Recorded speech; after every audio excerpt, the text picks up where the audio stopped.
आगे देखिए इस वीडियो में के लिए, क्योंकि मुझे ऐसा लगता है कि मुझे पॉइंट मिल चुका है और पॉइंट फाइनलाइज़ करने का समय आ चुका है। मुझे यहाँ पर कुएं का जून के समय पर पॉइंट डिटेक्ट हो रहा है, मतलब ऊपरी सतह जो है वो इतनी एक्टिव है। ये उस तरीके का पानी है जैसा हमें अहमदाबाद में मिला था, दुलेरा में। मैं आपका गलत करके नहीं जाऊँगा, ये मेरी तरफ से बिल्कुल श्योरिटी है।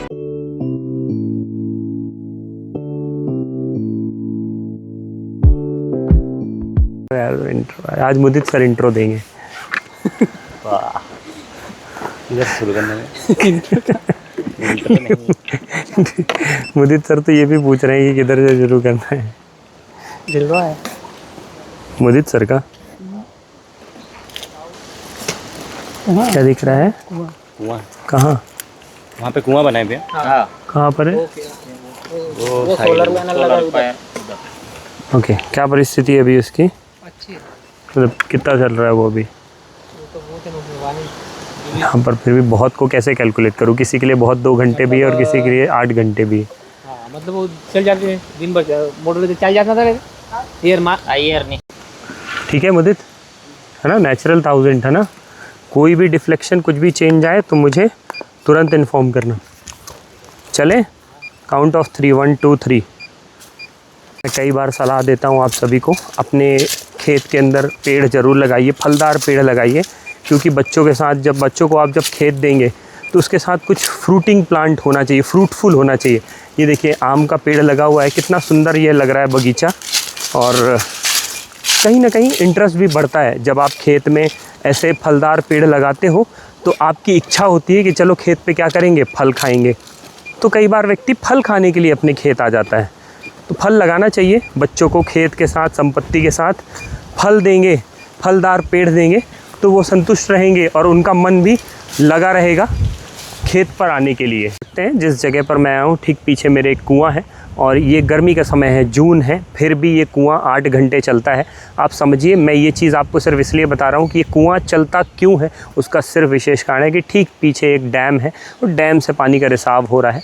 मैं बार बार तालाब के ऊपर दबाव इसलिए डालता हूँ क्योंकि मुझे पता है कि इनका सॉल्यूशन सिर्फ तालाब है। हर गाँव में एक तालाब को ठानना पड़ेगा, आपके पंचायत भवन में, पंचायत ऑफिस में सरपंच को ये ठानना पड़ेगा कि तालाब बनाना इतना विशेष, इतना इम्पॉर्टेंट है, इतना ज़रूरी है, जिससे पीने की पानी की जो परिस्थिति अगले कुछ सालों में होने वाली है, जिससे जूझेगा इंसान, उससे निजात पाया जा सकता है। तालाब बनाने से ही पीने के पानी की संकट से दूर हुआ जा सकता है। गर्मी में आने वाले समय पे ऐसा संकट होगा कि जब आपको मुंह धोने के लिए भी सोचना पड़ेगा, कुल्ला करने के लिए भी सोचना पड़ेगा। पानी की परिस्थितियाँ इतनी विपरीत हो सकती हैं और उन सब का सॉल्यूशन सिर्फ और सिर्फ तालाब है। रिचार्जिंग की भाषा को अगर समझें तो बारिश के पानी को उस सतह तक वापस ले जाना जिस सतह से पानी को आप बाहर निकाल रहे हैं, वो कई तरीके से हो सकता है। आप छत के पानी को अपने बोरिंग में डाल सकते हैं, आसपास में कोई तालाब बना सकते हैं।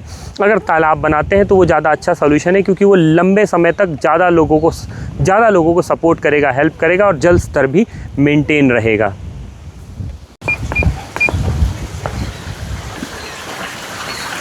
$20 फीट का ही पानी है। तो ये उस तरीके का पानी है जैसा हमें अहमदाबाद में मिला था, दुलेरा में। दुलेरा के पास में हमने एक खेत पर जांच की थी, वहाँ पे भी 40-50 फीट का ही पानी था और इस तरीके से डैम से ही पानी रिस कर आ रहा था। मतलब ऐसा लग रहा था कि 2 इंच की पाइप का कनेक्शन है। देख सकते हैं आप कितना सुंदर पानी का रिसाव है। अगर इसमें आड़ा बोर कर दिया जाए तो यही कुआं ही कम से कम दिन में 5 की मोटर से 10-10 घंटे चल जाए। तरीके से आसपास की चीज़ों को समझें तो हम ये समझ सकते हैं कि हमारे आसपास सफल बोरवेल मिलेगा या कुआं मिलेगा। आसपास की जियोलॉजी को समझिए, और अगर आसपास में कोई बड़ा तालाब है या डैम है तो आप उससे अंदाज़ा लगा सकते हैं कि अगर आप एक कुआं करते हैं तो आपको एक सफल कुआं मिल जाएगा जिससे भरपूर खेती आप कर पाएंगे। आप देखिए पानी का प्रभाव इतना ज़्यादा है कि मतलब मुझे यहाँ पर कुएं का जून के समय पर पॉइंट डिटेक्ट हो रहा है। मतलब ऊपरी सतह जो है वो इतनी एक्टिव है कि मैं बड़ी आसानी से कुएं का सक्सेसफुल पॉइंट ले सकता हूँ। अब मुदित जो है वो हमारे टीममेट है और ये अब जो वो पोर्शन हम छोड़ आए इसको कवर करेंगे और मैं जाऊंगा पॉइंट बनाने के लिए, क्योंकि मुझे ऐसा लगता है कि मुझे पॉइंट मिल चुका है और पॉइंट फाइनलाइज़ करने का समय आ चुका है। मैं जो लास्ट पोर्शन है उसको देखते हुए जाऊंगा। और प्राइमरी एक्यूफर, अनकन्फाइंड एक्यूफर, जो मिट्टी का पानी है वो बहुत एक्टिव है तालाब या डैम के कारण। तो मेरी कोशिश रहेगी कि मैं एक कुएं का पॉइंट ले लूँ, क्योंकि ऊपरी सतह का पानी इतना एक्टिव है कि इस समय पर भी 10-10 घंटे का पानी चल सकता है। तो मेरे लिए वो बहुत अच्छी चीज़ है और शायद ईश्वर का बहुत आशीर्वाद है इन किसान के ऊपर। तो जो किसान भाई हैं उनको मदद मिले, ऐसी हमारी सोच रहती है। और सफल बोरवेल या कुएं का पॉइंट मिलेगा तो खेती अच्छी होगी, परिवार फल फूल पाएगा, सुसज्जित रहेगा। यही लगातार कोशिश बनी हुई है हमारी।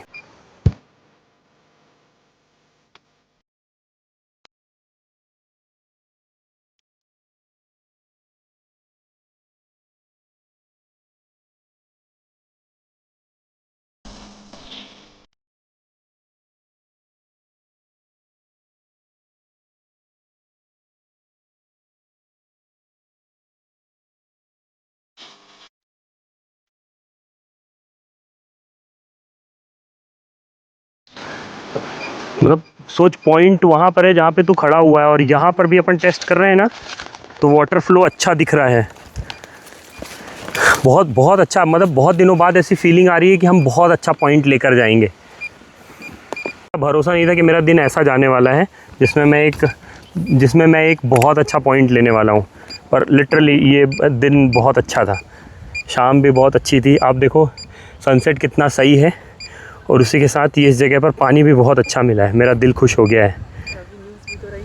हाँ, और अभी न्यूज़ भी तो थी कि महाराष्ट्र में पानी की कमी, पर ये तो चमत्कार है पृथ्वी का या ईश्वर का समझे कि इस जगह पर पास में डैम है, अन्यथा इनकी भी हालत वैसी होती जैसे 95% भारतीयों की है।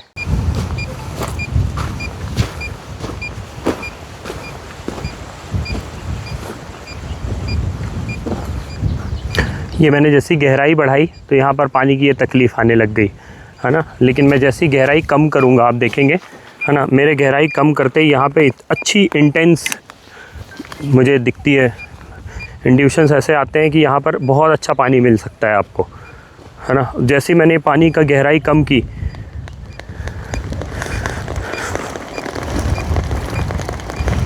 तो ये बहुत अच्छी पानी की वाइब आ रही है यहाँ पे। अब अगर हम ये सोचें कि यहाँ पर बोरिंग करें तो बोरिंग असफल हो जाएगा, लेकिन अगर हम यहाँ पर कुआं कर लेते हैं तो आपकी परेशानी ख़त्म हो जाएगी। तब बोरिंग के हिसाब से ऐसा रहेगा कि आप गर्मी के समय पर इससे फिर कैसा लिमिटेड खेती कर पाओगे। पानी निकालोगे, स्टॉक जो भी स्टॉक हो जाएगा निकालोगे, घंटे भर चलाओगे, फिर स्टॉक करोगे, घंटे भर चलाओगे, फिर स्टॉक करोगे। लेकिन कुआं कर लेते हो आप तो आपकी ये परेशानी ख़त्म हो जाएगी। जब तक इच्छा है फिर बटन बंद करो, फिर जब इच्छा हो रही है चलाओ, आपका काम होता रहेगा। तकलीफ़ नहीं आएगी किसी प्रकार की कुआं कर लेने में। लेकिन वही अगर हम बोरिंग करते हैं तो सोच कर बटन दबाना पड़ेगा कि यार अभी भरा होगा कि नहीं भरा होगा। मतलब वो ऐसा है कि दिन भर भर जाएगा, फिर उसको बाहर निकाल लोगे 2-3 घंटे, तो गर्मी के समय पर चल तो जाएगा पर तकलीफ़ रहेगी। पर अगर गर्मी के समय पर भी अच्छा पानी चाहिए तो कुआं किया जा सकता है, क्योंकि ऊपरी सतह बहुत अच्छा पार्टिसिपेट कर रही है पानी देने में। तो अगर हम ऐसा समझे कि ऊपरी सतह, हाँ, कुएँ के हिसाब से मिट्टी का जो पानी है लगभग 25 फीट के करीब आपको पानी मिल जाएगा, और 45 फीट के करीब अगर आप गहराई कर लेते हो तो अच्छा खासा पानी आपको मिल जाएगा। पानी है कि मुझे दूसरा पॉइंट लेने की ज़रूरत नहीं है। तो हमारे आने के बाद आपके दिमाग में बस इतना होना चाहिए, मैं आपका गलत करके नहीं जाऊंगा, ये मेरी तरफ से बिल्कुल श्योरिटी है। मैं गलत करके नहीं जा सकता। मेरी कोशिश यही रहती है कि अगर मैं आया हूँ तो मेरे आने के बाद उस खेत में मतलब ऐसा हो कि आप गलती ना निकाल पाओ, आपको तकलीफ़ नहीं आनी चाहिए अगर पॉइंट दिया है तो ऐसा। अरे आपने तो अच्छी ही काटती है, मैंने तो टेम्प्रेरी काम कर दिया था। पॉइंट में नहीं, ये बेसिकली मेन पॉइंट है। हम ये खूट इसलिए कटवा रहे हैं कि आपको ये इतना एरिया मिनिमम कवर करना ही है। मतलब यहाँ पर खड़े होने के बाद ऐसे आप लगाकर घूमेंगे। मेन पॉइंट ये पे ना, हाँ, इसके बीच में लेना पर, हाँ, ये बीच में लेके और फिर आप ऐसे गोला सर्कल बना सकते हो ऐसा। हाँ, लेकिन 45 फीट की कुएं की गहराई होगी, ठीक है ना। हाँ, 45 फीट, 25 फीट तो आपका मतलब 25-30 फीट पे तो आपको पानी मिलेगा। पर हमें 45 फीट, क्योंकि पानी अगर मान लो जैसे कुआं है, पानी इधर से गिर रहा है तो भरने के लिए भी तो 20 फीट की जगह चाहिए ना। अगर वो 20 फीट जगह भर नहीं पाएगा तो फिर तो पानी रुकेगा ही नहीं, फिर तो आप निकालोगे कैसे? कुएं का तो साइंस ही यही होता है कि वो निकलने के बाद उस गड्ढे के अंदर भर जाए 25 फुट से नीचे 20 फुट पर चाहिए नीचे भरने के लिए। तो आपको 45 फीट तो गहरा कुआं करना ही पड़ेगा ताकि 25 फीट वो 20 फीट आप उसको भर के और पानी को बाहर निकाल पाओ, ऐसा। ठीक है, तो आपको वो इस चीज़ का ध्यान रखना है कि 45 फीट गहरा होगा, 24 फीट मिनिमम ऊपर चौड़ा होगा, और नीचे करते हुए 25। अच्छा 20 फीट करते हैं, 30 हाँ, 30 फीट 20 फीट मतलब मैं मिनिमम कंडीशन बता रहा हूँ कि 24 फीट। अभी तो वैसा 24 नाही आहे, मग ते गंगा थोडाशी विचार हाँ ऐसा, म्हणजे कमी जास्त 15 एक फूट कमी जास्त मग हाँ मतलब अगर ऊपर 24 फीट रहेगा तो नीचे आते आते 18 फीट ही बचेगा वो। 15 17 15 फीट। तो हमारे यहाँ जैसे मतलब एमपी साइड में उसे 18 फीट छोड़ते हैं, ऊपर 24 फीट रखते हैं, तो वो क्या उसमें रिंग भी अच्छे आसानी से बन जाती है और प्रॉब्लम भी नहीं आती। अच्छा, रिंग बनेगी करीबन 18 फीट के करीब, 18 से 20 फीट के करीब।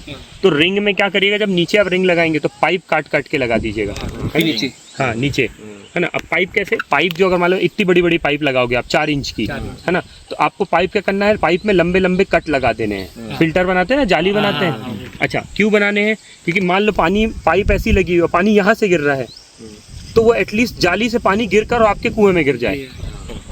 ठीक है, तो हमें इस चीज़ का भी ध्यान रखना है कि 1-1 फीट की अगर 4 इंच की पाइप लगाएंगे तो उसमें पूरे में जाली काटनी है अपने को। ठीक है, और वो उसको चारों तरफ लगाना है, हर 3-3 4-4 फीट के गैप में, ताकि जाली लगाने के बाद हमें जो पानी वो पाइप से तो आएगा ही आएगा, ऊपर नीचे से भी कहीं गिर रहा है तो वो रिस्क वो भी आ जाएगा। इसका प्रॉफिट बरसात में नहीं होगा, ठंड में नहीं होगा, गर्मी के समय पर के समय में काम आएगा वो, क्योंकि कहीं से भी रिसेगा रिस्क है तो